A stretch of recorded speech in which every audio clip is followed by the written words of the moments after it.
The divine tree calmly settled its enormous trunk in the semi-desolate lands of Australia. Previously, this place was just a barren wasteland, but now, under the influence of the divine tree, it was covered in a lush ancient forest. This transformation was the result of the ancient forest descent skill. The divine tree and Xiaoling were hosting 3 guests, beast men of the divine race. As soon as Xiaoling saw the white elephant, she affectionately called out, "Little elephant." The white elephant looked at Xiaoling and softly said, "We are here today to bid farewell to the divine tree." In the previous battle, all 3 had nearly died.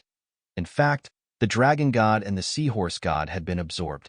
These 2, once absorbed, had taken the opportunity to sabotage the Dark King's system, aiding the divine tree in its overwhelming victory. The divine tree looked at the white elephant and asked with suspicion, "Are you leaving so soon? Are your wounds healed?" The seahorse god hesitated before expressing gratitude, for it was the divine tree that had directly ended the millennia-long conflict. The divine tree listened in silence.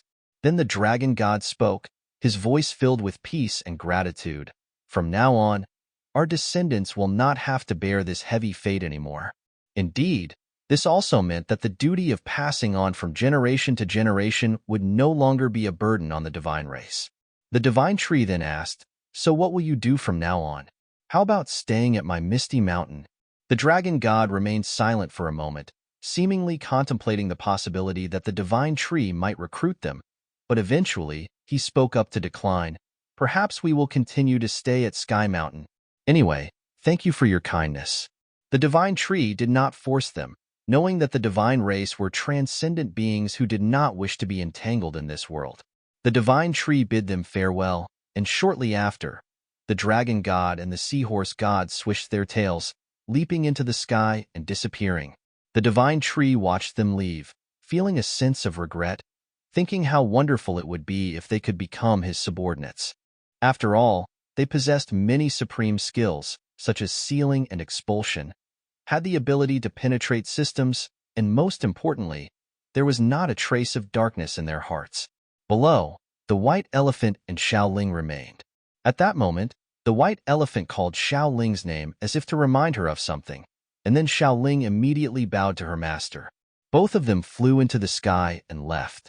These 2 had become quite close after the battle against the invading sea monsters and could be called best friends. Perhaps the white elephant had a more free-spirited mindset than his 2 brothers.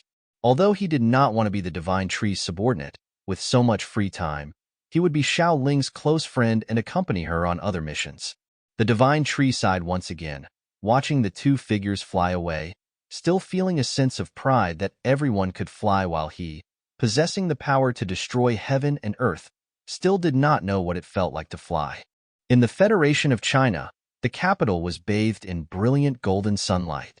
The president couldn't stop marveling, still unable to believe that humanity had survived and that the mutated tree had truly defeated the Dark King.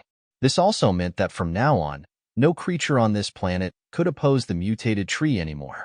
The fortunate thing for humanity at this moment was that the divine tree had no intention of eradicating humans. The president let out a long sigh, his eyes never leaving the observation screen, and said, "Let's hope he continues to be this way in the future." In the Free Federation, it was also a beautiful sunny day, and people returned to their bustling daily lives.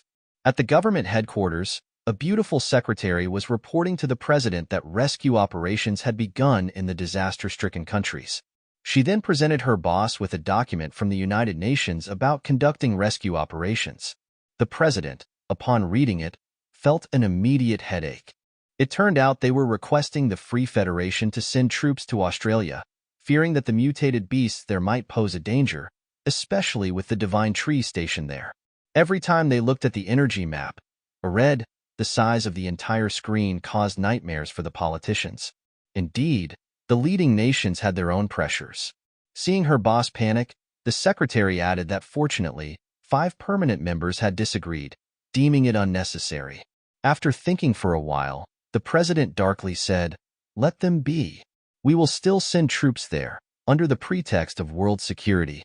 Yes, wherever the Free Federation's army was present, resources and minerals would be under their control." Despite the deadly risks, the benefits were significant. Back in Australia, within the now heavily pearl-covered space of the Merfolk Queen, I thought these pearls smelled bad. Elsa's large body was still tightly bound. The divine tree approached her to check in, intending to bully her a bit. Unexpectedly, as soon as she saw the divine tree, Elsa spoke first. "I didn't expect you to win." Hearing her gentle and regretful voice, the divine tree softened, not wanting to torment her further, and replied, "Victory was not easy at all." Elsa sadly said, "The Dark King just wanted to live. I don't think he did anything wrong." The divine tree bowed its head in thought and said, "From your perspective, this is—" But before it could finish, Elsa added, "Now, you and the Dark King are one entity, constantly enhancing the king's power." At the same time, the roots of the divine tree loosened, clearly indicating it was there to release her. As soon as she was freed, Elsa bowed respectfully and said, "Please let me serve you." The divine tree looked at Elsa's bowed face, feeling her sincerity. Wasn't the divine tree's initial intent just to capture this girl? Today, after the great victory, it only wanted to bully her a bit and then let her go to live in regret for daring to challenge it. The reality surprised the divine tree a bit. It nodded in agreement. The divine tree then returned to its true form, once again immersing itself in its studies. Suddenly, the gentle, leaf-like footsteps of the nine-tailed fox were heard. She had to wait a moment to see if the divine tree was busy before cheerfully announcing, "Master, I have brought them." Indeed, it was the powerful mutated beasts of the Australian Legion. The fire duck, the grumpy werewolf, the mountain goat, and other mutated beasts behind them. The divine tree saw them and sighed, recognizing their strength and the unique energy they radiated. Looking to the left of the fox, it noticed another group of promising mutated beasts, possibly the result of a secret affair between an eagle and a lion. All these mutated beasts had agreed to become the divine tree's subordinates, which was excellent, but the two mutated beasts the divine tree most anticipated were not present: General Kangaroo and the mage cat in the cloak. Their auras were truly regal, causing the divine tree some disappointment as it furrowed its brow. The fox, noticing her master's reaction, spoke up, "Those ones, I let them go." In a desolate canyon, General Kangaroo was panting heavily.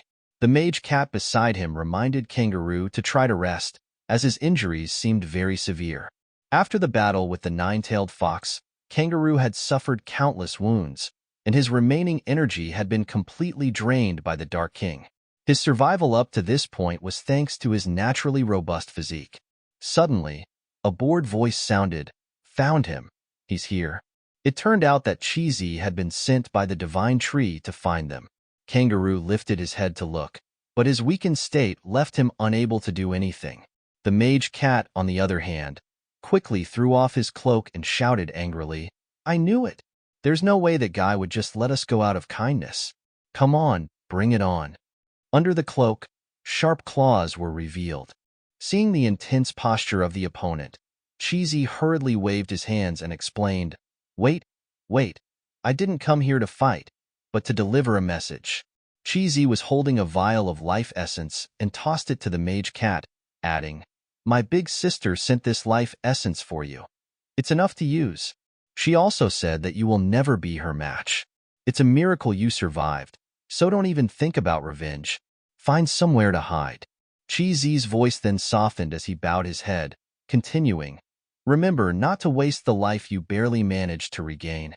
Upon hearing this, the mage cat felt his pride surge and, removing his face-covering cloak, angrily replied, "You stinky dwarf, tell that smelly fox that next time. We don't know who will win or lose." The cute face of the mage cat nearly blinded Cheesy, almost trapping him in the net of love. Unfortunately, this cat called him a stinky dwarf. In the end, only Xiao AI was the best. Kangaroo stood up and straightforwardly said, "We lost this battle. Tell her that we are already dead." He then turned his back, crushed the vial of life essence, and added, "We will never trouble her again." With that, General Kangaroo and the mage cat left, under Cheesy's regretful gaze. This was indeed a subtle gesture of surrender, but unfortunately, they had underestimated the general's pride. Chapter 242 ends here. See you in the next clip.